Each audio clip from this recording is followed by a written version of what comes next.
mufashe igihe mukaza muri iki kigo nk'iki buriya ni irihe somo riba mwize? isomo twebwe kuko twiga ibintu by'ubwubatsi tuba tugiye kuri tere nyine ese namwe aho mushobora gutegura umushinga wo kubaka gutya cyane twebwe kubera ko twebwe turadizayininga nk'ubu ngubu nk'umuntu wa dizayininza yize ibintu twize niyo mpamvu rero tuba twaje kuri tere ngo tumenye ngo uko bimeze.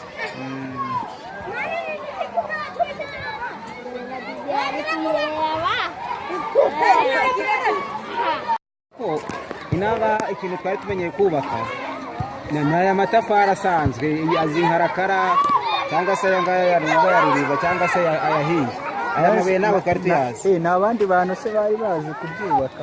ntabwo abantu bazanye, umuntu wazanye yavuye gutaka hariya muri Burera niwe waje hano. ariko namwe murayafite n'ubundi nuko mutayakoresha? amabuye iyo bayakuye nawe amabuye nayina ariko ibakigera inaho abantu bubakishije n'aba no muri nori n'inanga nitwe twabyubatse kabisa.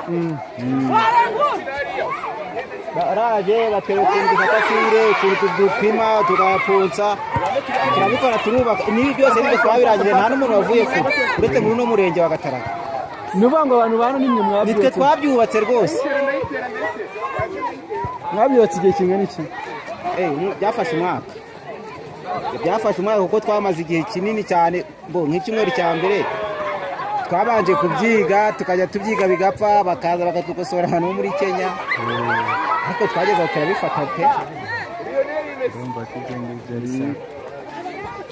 nzi ko baba nyine babitubwira gusa wenda bakizanira ababo.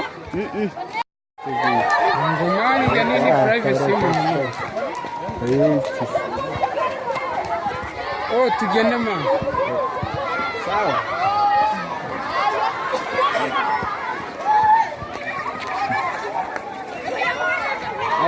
abirabura bakunda abazungu ni naca kubera ko ugize hariho ikintu ubonye bwa mbere ari we wenyine nyine.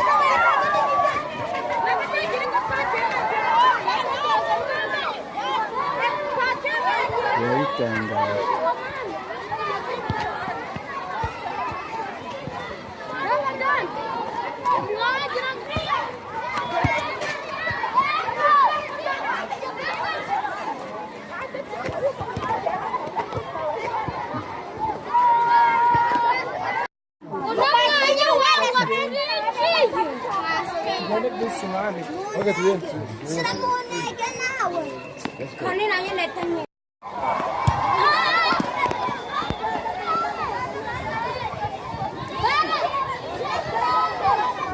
nk'ubu iyo mufashe igihe mukaza muri iki kigo nk'iki buriya ni irihe somo riba mwize?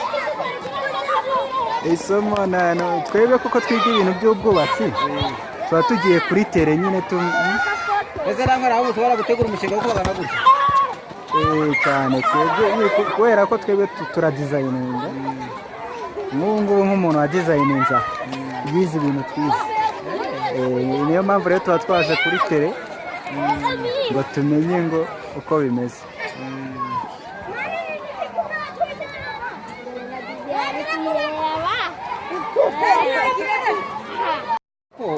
inaba ikintu twari tumenyeye kubaka ni aya matafari asanzwe azi nkarakara cyangwa se aya ngaya ya ruriba cyangwa se ayahiye. aya mabuye ntabwo twari tuyazi. ni abandi bantu se bari bazi kubyubaka? ntabwo abantu bazanye, umuntu wazanye yavuye gutaka hariya muri Burera niwe waje hano. ariko namwe murayafite n'ubundi nuko mutayakoresha? amabuye iyo bayakuye nawe amabuye nayina ariko ibakigera inaho abantu bubakishije n'aba no muri nori n'inanga nitwe twabyubatse kabisa. baraje batera ukuntu dufata fire, ukuntu dupima tugapunsa turabikora turubaka. n'ibi byose nibyo twabirangije, nta n'umuntu wavuye kure uretse muri uno murenge wa Gatarama. ni ukuvuga ngo abantu bano nimwe mwabyubatse? nitwe twabyubatse rwose. mwabyubatse igihe kingana iki? byafashe umwaka kuko twamaze igihe kinini cyane, nk'icyumweru cya mbere twabanje kubyiga tukajya tubyiga bigapfa bakaza bakatukosora ahantu muri Kenya ariko twageze aho turabifata pe. urumva ko ibyo ngibyo ari sawa. nari nzi ko baba nyine babitubwira gusa wenda bakizanira ababo. Ngomani ya nini privacy y'umuntu. Oh, tugende ma. Sawa.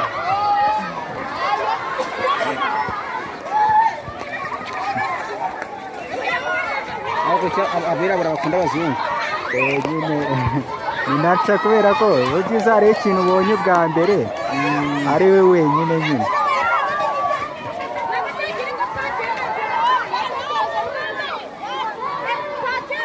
Birabitangaje.